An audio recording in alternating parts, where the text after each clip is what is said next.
Introducing the Trocar hook, the first surgically sharpened fish hook. A weapon for fishermen who aren't just out to catch fish, but are out to win.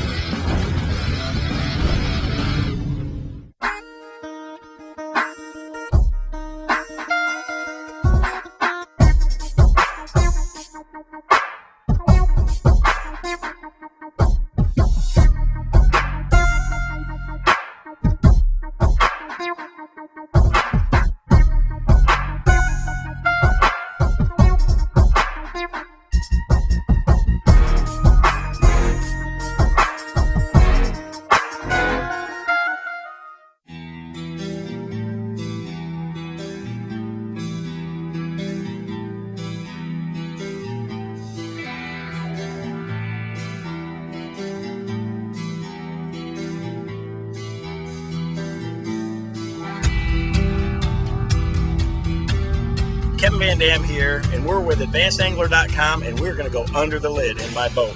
Now, I take my setup very, very seriously, and this is my office, this is how I make my living, and I am very particular about the way my boat is rigged. And one thing that I can tell you is we've got a great staff at Nitro that rigs my boat out, and after doing it for 21 years, they know exactly how I like things, and I'm going to go through the whole setup.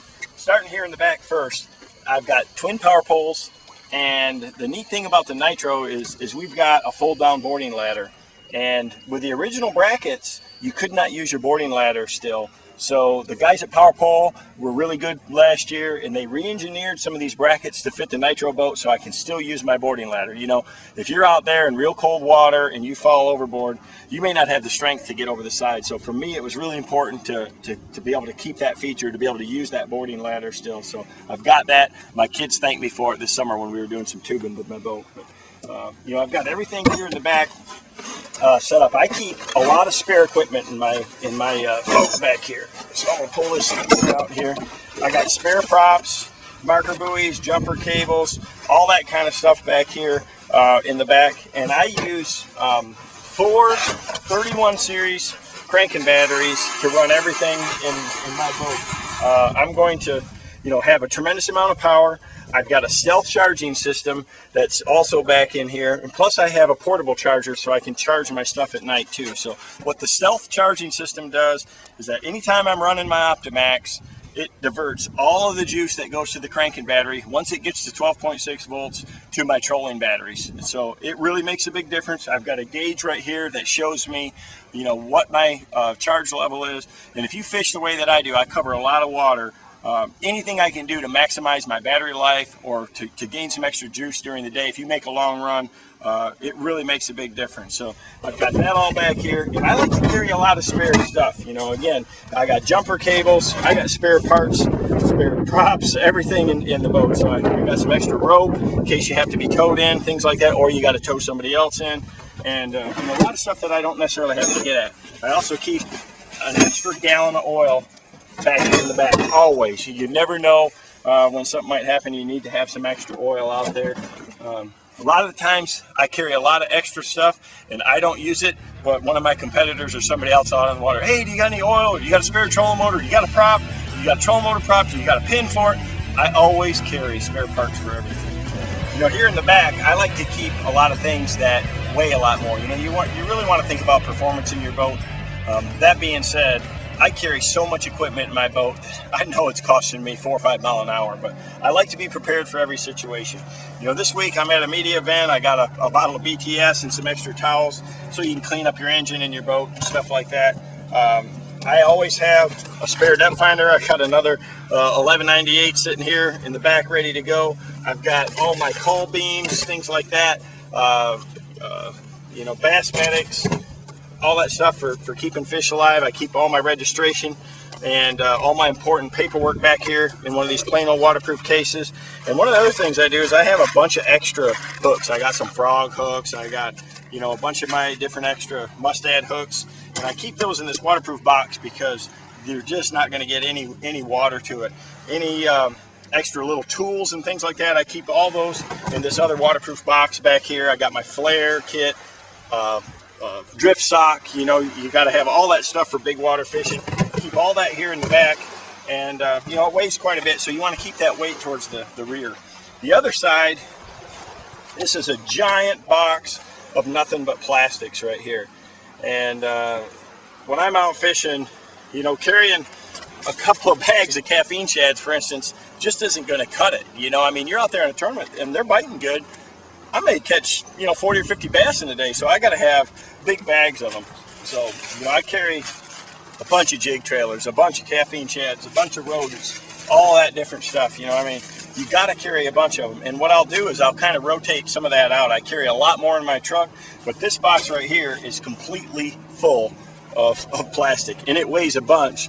But I know that, you know, if I need something, I'm going to have it. You know, you got rage craws and finesse worms. You just never know what you might need on a given day on a lot of these lakes. So I carry a ton of plastics like this. You know, if I know that I'm fishing with a certain thing, I'll keep it up in the front, but I always have something back here. You know, back in the days when we had co-anglers in the boat, you know, you never know what they pull out and start catching fish. So I try to be prepared for everything.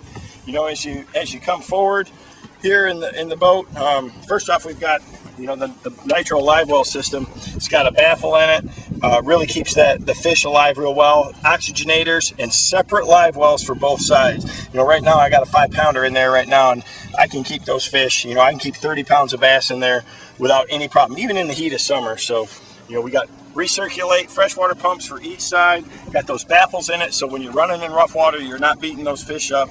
And you know, the live well system in the Nitro, to me, is the very best on the market. When you come up to the console, my electronics are really critical. You know, I use all Humminbird electronics, and I've got two 998s along with an 1198. And the 1198 and the 998 in the bow, I have hooked up with an Ethernet cable so that they actually read with each other. So when that bow unit is being used up there, and say I mark a spot, I'm fishing a ledge or find a brush pile or something like that, I have a separate GPS antenna right on the bow, right up by the trolling motor, and when I mark a coordinate with that one, it automatically sends it to this unit back here.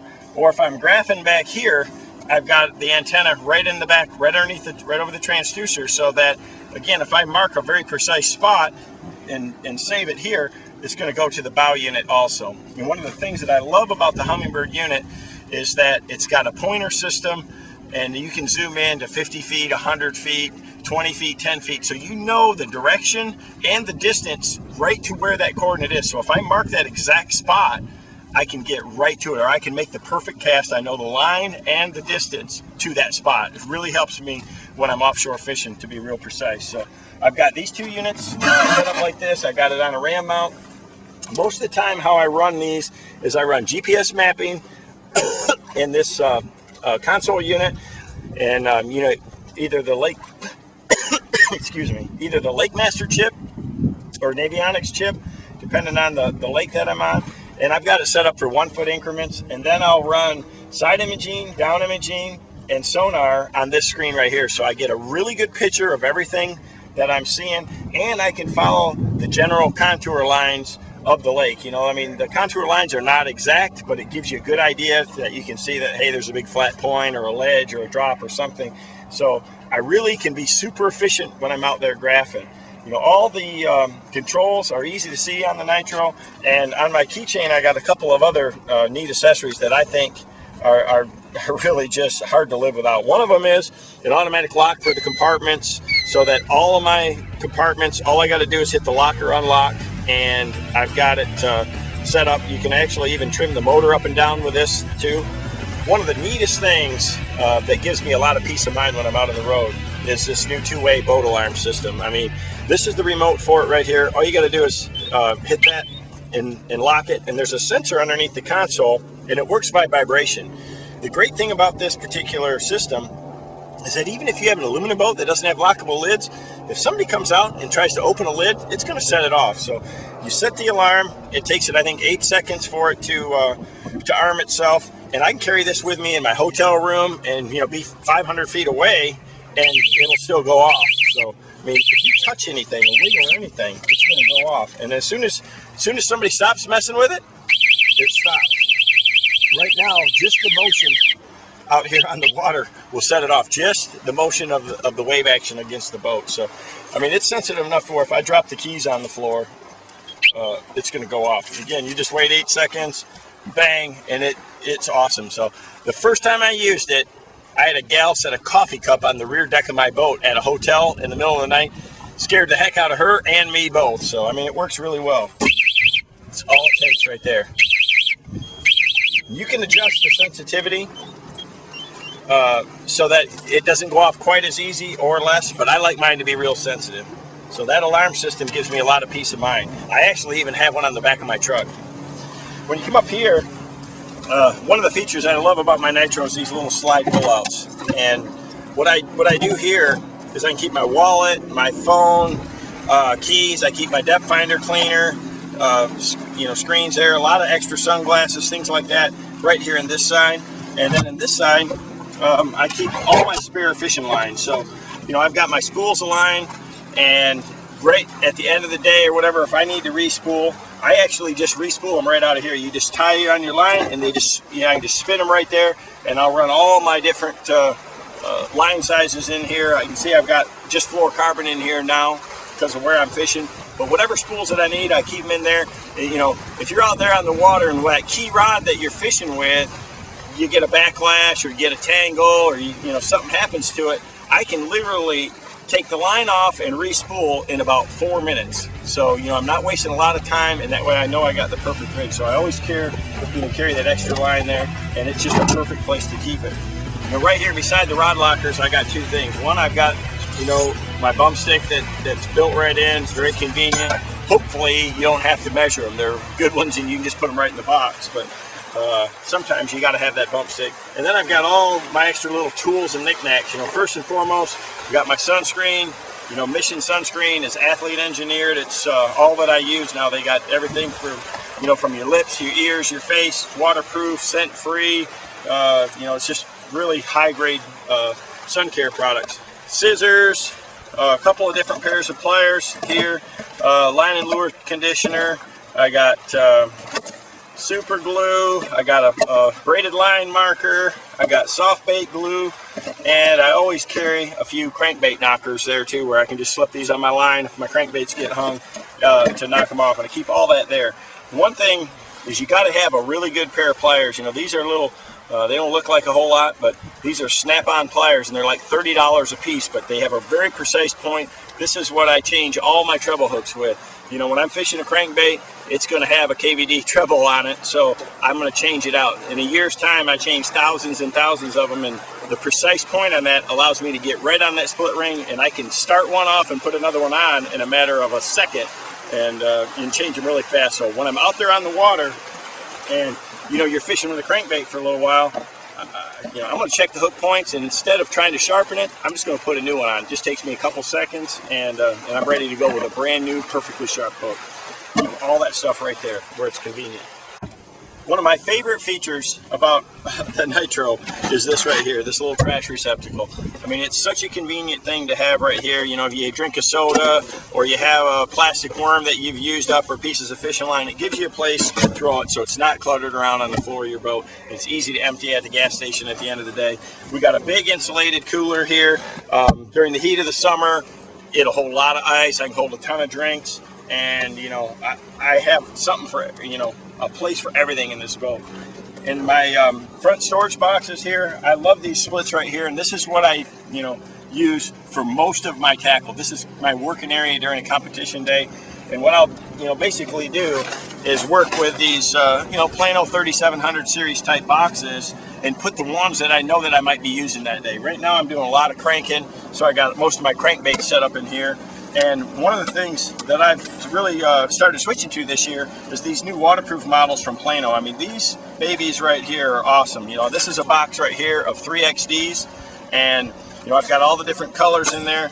And when I spend a lot of time changing, to my Mustad trebles on these baits, I don't want them to get rusty. So when you lock those babies down right there, they're waterproof, and I can get to whatever I need really quickly in here. So I got a whole brand new box of 1.0s. I got some top waters. I got some jigs. I got a little bit of everything here. On the opposite side, here, I keep a little working toolbox. And then I keep quite a few of these little Plano spinnerbait boxes. Like this one right here is all 1 ounce bottom dwellers. And you know, I've got 5 or 6 of them in there total, plus a big spinnerbait box. And I do them by size and blade combination there. And then I've got some, you know, bags of extra skirts. I keep all my Strike King tungsten weights in one of these little waterproof boxes also in there too. And you know, I know where everything is at. I mean, this is the area that I spend most of my time in when I'm out there fishing. You know, to be able to get to equipment that I need pretty quickly. So these 2 boxes are critical. Get here to the rod box, and this is where it really goes down right here. You know, I'll carry anywhere from 25 to 30 outfits on a competition day, and you know what I'll do is really like to travel with these rod sleeves over my rods. That way I can put 2 or 3 in one tube, and I'll have, you know, something rigged for every situation that I might be faced with that day in there. So you know, that's really important to me, to make sure that I got all the rods that I possibly might need in there at a given time. In the opposite rod box, I keep a spare trolling motor, I keep my running lights in there, extra life jackets for your partners, keep my rain suit. I've also got a built-in stereo which we mount inside the rod box there, and waterproof speakers. You got to have tunes out there on the water. That's really important, you know. Competition days, I'm not really blazing the Metallica or anything like that, but if I'm out fun fishing or out in practice, you know, it's nice to be able to listen to the radio, so I like to have one in there. But keep all that stuff in here, and I've actually even got some spinning rods in there. You know, I can keep some extra rods in here, and usually these are just backups. If I've got some rods that I think you might need for a secondary pattern or whatever, I'll put them in there on top of my rain suit, so you know they're accessible, because you know 30 should be enough, but a lot of times I'm going to carry even more. So once I do that, I'm going to get up here on the fishing platform, and you know, a lot of things go down up here. You know, for me, I use a butt seat a lot of times. It's really nice to have 2 positions for it on the front deck. Underneath this carpet on the Nitro 2, it's padded all there, so it's really nice if you're out there in rough water, or you're spending the kind of days that we do down till dark in practice. It's a lot easier on your knees and on your body when you're up here. You know, I've got my Motor Guide 109-pound thrust trolling motor. Again, 36 volts to me with those, you know, 31 series deep cycle batteries. I want to have a tremendous amount of running time, so I've got that all set up. I set it up with a bounce buster and a mount just like I have on my depth finder right here, so that in super rough water I can connect that, or I can connect one right to it, and that trolling motor won't move at all. I've got my Humminbird 1198 up here, another power pole control, you know, so I can just hit it with my feet. You know, you're going down the bank, you hook a big fish, I automatically just run down there and put that power pole down, so it locks you down. You can make more casts to that spot. You can stop and take time to cull a fish without having to use your trolling motor, and you're not blowing back down the bank. Again, you know, I got the antenna for my Humminbird right up here in the front, so I'm really close. It's basically right underneath my transducer, within 2 feet, and right next to it I've got my Hydrowave too, so you know, it's very convenient for me with that. So as I'm going out there, and you know, right now I've got, you know, frenzy shad on a 30-second delay, so if I go to an area where it's a little bit windier and I want to increase the volume, all you got to do is bend down and increase the volume. If I want to change my sound pattern, it's right there and very easy for me to do. So, you know, for me, everything's right at my fingertips. I've got, you know, everything organized in my boat. I know where any particular piece of tackle's at a given time. And, you know, within a few seconds, you could say, Kevin, I need a 3-inch rage crawl, and I know right where to go to get it. Or, Kevin, I need a 5XD, I know right where I can find it at. So I've got everything laid out, and the guys at Tracker do a really good job of rigging my boat, and I know that I can count on it day in, day out.